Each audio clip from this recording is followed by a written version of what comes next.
अस्सलाम वालेकुम नाज़रीन कराम, मैं हूं फरहान शेख। आप देख रहे हैं मेरा ऑफिशियल यूट्यूब चैनल। नाज़रीन कराम, पाकिस्तान और अफगानिस्तान के दरमियान हर गुजरते दिन के साथ बाढ़ लगाने के इशू को लेकर सूरत हाल मज़ीद ख़तरनाक होती चली जा रही है। नाज़रीन कराम, बाढ़ को लगाने का जो मामला है उस पे दोनों ममालिक के दरमियान में काफ़ी मुतअद्दिद बार ये एक दूसरे के रहनुमा एक दूसरे के सामने आकर बयानात दे चुके हैं। और गुज़िश्ता रोज़ पाकिस्तान के फ़ौज के तर्जमान DGISPR बाबर इफ्तिखार की जानब से भी एक प्रेस न्यूज़ कॉन्फ्रेंस की गई, जिसमें उन्होंने जब उनसे सवाल किया गया पाकिस्तान और अफगानिस्तान के दरमियान ड्यूरल लाइन पर बाढ़ उखाड़ने के इशू को लेकर, तो उन्होंने बिल्कुल अपना जो पाक फ़ौज की जो पॉलिसी थी उसके मुताबिक उन्होंने जवाब दिया कि हम बाढ़ को हर सूरत लगाएंगे, क्योंकि हमारे बहुत सारे नौजवान ने पाक फ़ौज के नौजवानों ने, आर्मी के नौजवानों ने इस पर अपनी कुर्बानियाँ दी हैं और हम इस कुर्बानियों को किसी सूरत रायगा नहीं होने देंगे। उनके इस बयानात को लेकर बिल्कुल उसी वक्त ही तकरीबन कुछ घंटे ही गुजरने के बाद अफ़गानिस्तान के जो उनके आर्मी के एक बहुत ही मशहूर और जो एक सख्त मौक़िफ़ रखने वाले तालिबान कमांडर, उनकी जानब से क्या बयान आया, अब की बार उन्होंने क्या अपने इस बयान में जो उन्होंने अल्फाज का इस्तेमाल किया, ये भी मैं आपके साथ शेयर करूँगा। और मैं आपको इस पूरी वाक़े की तफसील बताऊंगा कि अफ़गानिस्तान में अब ये मामला जो है ये उनकी काबीना में जा चुका है। मुल्ला अब्दुल गनी उस काबीना की सदारत कर रहे हैं और उस मामले को किस तरीके से देखा जा रहा है और अफ़गानिस्तान में कौन से तालिबान के दो ग्रुप्स हैं, एक जो सॉफ्ट इमेज रखते हैं हर मामले को लेकर, एक जो है आप कह लें कि बड़े सख्त गिर हैं। ये इन्होंने अमेरिका के मामले पे भी कौन सी सख्तगिरी दिखाई थी, ये भी मैं आपके साथ आगे आपको चल के शेयर करूंगा और बिल्कुल तफसील के साथ आपको बताऊंगा। और अब जो ये मामला है उनकी जानब से पाकिस्तान पर जो मार्टर गोले 32 मार्टर गोलों के हमले किए गए हैं अफ़गानिस्तान की जानब से, ये भी मैं आपको आगे बताऊंगा कि अब मामला ये बहुत ख़तरनाक सूरत हाल करता चला जा रहा है बाढ़ लगाने के इशू को लेकर, ताकि ये मामला मैं आपके सामने बिल्कुल पॉइंट के साथ शेयर करूँगा। और कुछ इंटरनेशनल और जो नामवर जो सहाफ़ी हैं अफ़गानिस्तान के, उनके ट्वीट्स उनकी ख़बरें भी मैं आपके साथ शेयर करूँगा, ताकि आपको इस मामले की पूरी कहानी समझ लग जाए कि ये मामला अब होगा क्या और इसमें नताइज क्या निकलते चले जाएंगे। तो नाज़रीन किराम, यहाँ पर मेरी आपसे छोटी सी दरख्वास्त है कि अगर आपने मेरे चैनल को अभी तक सब्सक्राइब नहीं किया तो इसको सब्सक्राइब कर ले, ताकि हर नई आने वाली वीडियो आप तक बआसानी पहुँचती रहे। नाज़रीन किराम, ये अफ़गानिस्तान के जो एक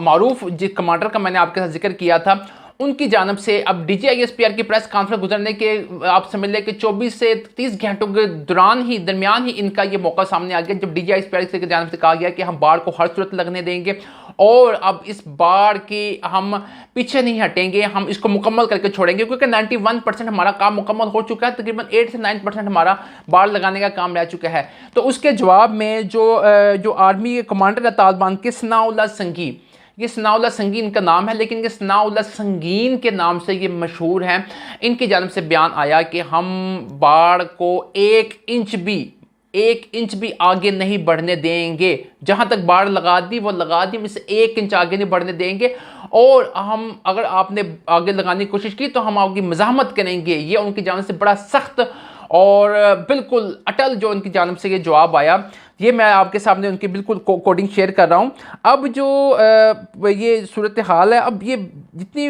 ये मामला इसका चलेगा क्या, जितनी बाढ़ तो लग गई ठीक है, अब इसमें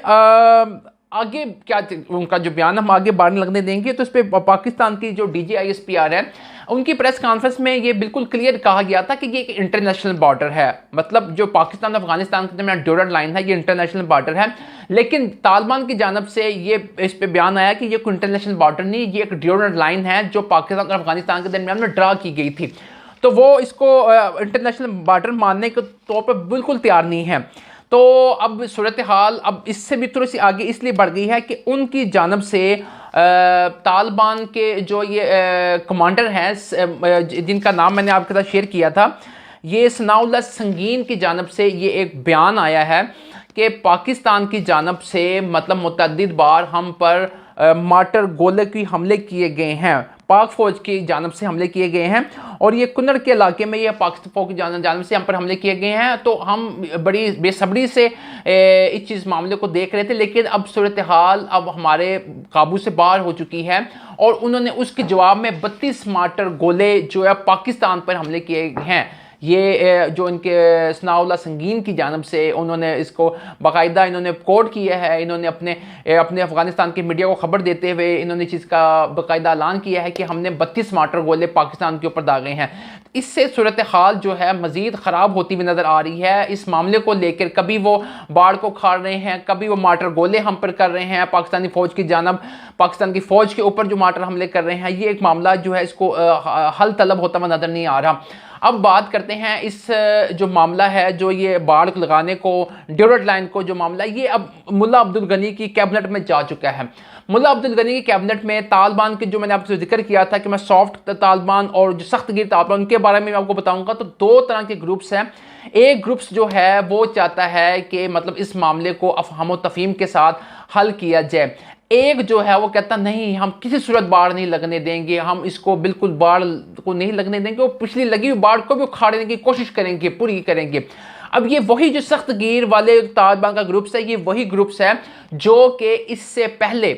जब अमेरिका यहाँ से जाने लगा था, जब अमेरिका को यहाँ से उसको नज़र आ रहा था कि उसको मुझे शिकस्त हो रही है, तो ये उस वक्त इसी ग्रुप ने मुखालफत की थी कि हम अमेरिकन को यहाँ पर नहीं जाने देंगे, बल्कि हम उनके जितने भी उनके फ़ौजी हैं इनको कत्ल करके उनके ताबूत में आखिरी कील ठोक कर उनको ताबूतों के साथ हम वापस भेजेंगे। उनको ऐसे नहीं भेजेंगे, मतलब हम उनके साथ मुज़ाकरात नहीं करेंगे और उनको शिकस्त का बिल्कुल उनका मदद सिखा के भेजेंगे। ये वो सख्त गिर तालिबान का मौक़िफ़ था। दूसरी जानब जो सॉफ्ट